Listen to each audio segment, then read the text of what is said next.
Ана тілім шексіз бай, шырайлы, тегеуріні мықты тіл. Өмірдің алмастай қырын, абзал сырын түсіне білуіме басты себепкер ана тілім. Ана тілім ата-бабамыздан мирас болып келе жатқан баға жетпес мұра. Әр адам ана тілін көзінің қарашығындай қорғауға, оның тазалығын сақтауға тиіс. Қазақ тілі түркі тілдері ішіндегі сөздік қоры ең үлкен тіл ғана емес, сонымен қатар әлемдегі ең таза тілдердің бірі. Халқымыздың ежелден-ақ тіл өнеріне аса ден қойған. Халқымыз өнер алды қызыл тіл деп, тіл өнерін аса жоғары бағалады.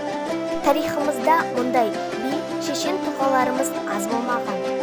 Біздің тіліміздің ғылыми тұрғыда кемел зерттеле бастауы 20 ғасырдың алғашқы кезеңі. Біз мұнда Ахмет Байтұрсынов есімін ерекше атай аламыз. Еліміздің тәуелсіздік алғаннан кейін тіліміздің өрісі одан ары кеңейе түсті.